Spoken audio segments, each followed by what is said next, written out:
Halo anak-anak kami sekalian, selamat pagi. Apa kabar anak-anak di pagi ini? Semoga tetap sehat ya. Nah, pada hari ini kita masuk ke pembelajaran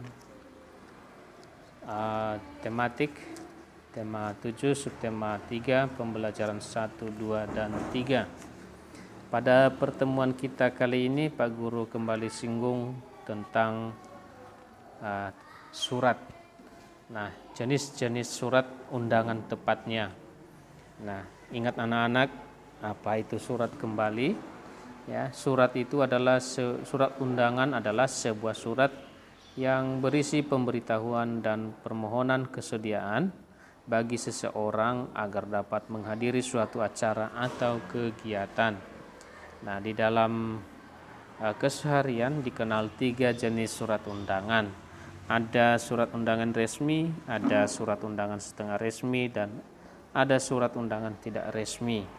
Nah, bagi yang tatap muka hari yang lalu Pak Guru sudah menerangkannya dan juga sudah mengirimkan rangkumannya. Nah, pada hari ini Pak Guru ingin mengirimkan videonya supaya lengkap dan supaya pemahaman anak-anak kami baik yang tatap muka maupun yang daring semakin bertambah. Maka ikutilah video berikut ini. Di video kali ini, kita kembali belajar pada tema 7, subtema 3, muatan pelajaran Bahasa Indonesia. Mengidentifikasi surat undangan. Surat undangan merupakan surat yang berisi pemberitahuan dan permintaan kesediaan seseorang untuk menghadiri suatu acara atau kegiatan. Beberapa tempat seperti sekolah dan perkantoran menggunakan surat undangan sebagai pemberitahuan.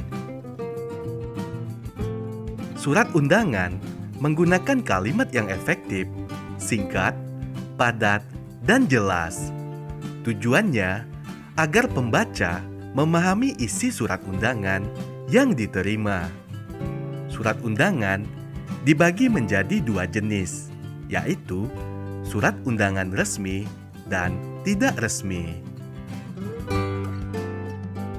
Yang pertama, undangan resmi.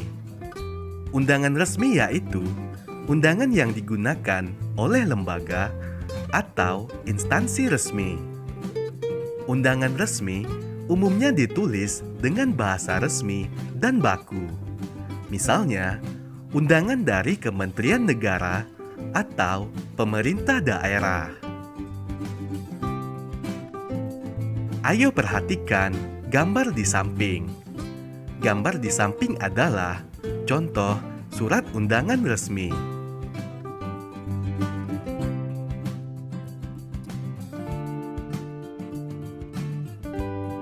Yang kedua, undangan tidak resmi. Undangan tidak resmi yaitu undangan yang mengatasnamakan pribadi yang ditujukan kepada orang lain untuk menginformasikan kegiatan pribadi orang tersebut. Contoh undangan tidak resmi, misalnya undangan ulang tahun. Ayo perhatikan gambar berikut ini. Gambar di samping adalah contoh surat undangan tidak resmi. Mengidentifikasi ide pokok dan kosakata tidak baku berdasarkan teks. Ide pokok adalah pokok permasalahan yang ada di dalam sebuah teks. Langkah-langkah dalam menentukan ide pokok adalah sebagai berikut. Langkah pertama, membaca teks secara utuh dengan saksama. Langkah kedua, memahami topik teks. Langkah ketiga, memahami isi dan hubungan antar kalimat dalam setiap paragraf. Langkah keempat, menentukan kalimat utama pada setiap paragraf. 5. Mencatat hal-hal penting dalam setiap paragraf. Dan langkah yang keenam, Jika belum memahami isi teks, bacalah teks tersebut secara berulang. Ayo simaklah teks berikut.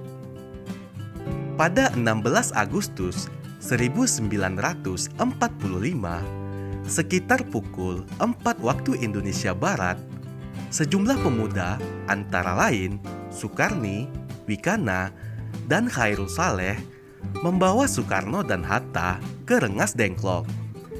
Di sana, para pemuda mendesak mereka agar segera memproklamasikan kemerdekaan. Para pemuda berusaha meyakinkan Soekarno dan Hatta bahwa Jepang sudah menyerah dan rakyat siap untuk melawan Jepang.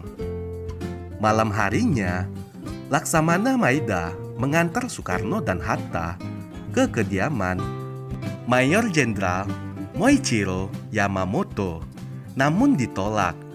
Akhirnya, mereka menuju ke rumah Laksamana Maida di Jalan Imam Bonjol nomor 1 untuk menyiapkan rapat persiapan teks proklamasi.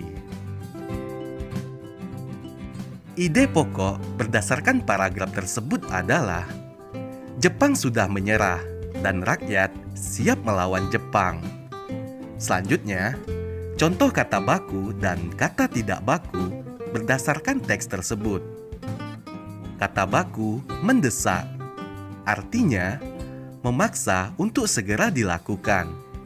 Sedangkan kata tidak bakunya tidak ada. Kemudian, kata baku berusaha, artinya melakukan suatu usaha. Kata tidak bakunya tidak ada. Menuliskan informasi penting dalam teks. Ada beberapa cara yang dapat dilakukan untuk menemukan informasi penting dalam sebuah teks. Cara-cara tersebut antara lain, yang pertama, membuat daftar pertanyaan berdasarkan isi teks. Kamu dapat menggunakan kata tanya seperti apa, di mana, mengapa, siapa, kapan, dan bagaimana. Kedua, menggunakan peta pikiran. Peta pikiran dapat membantu kita mengelompokkan informasi dalam pikiran kita secara kreatif.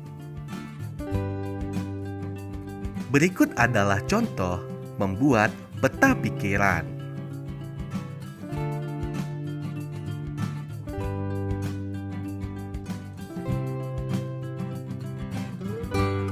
Ayo perhatikan contoh peta pikiran lainnya.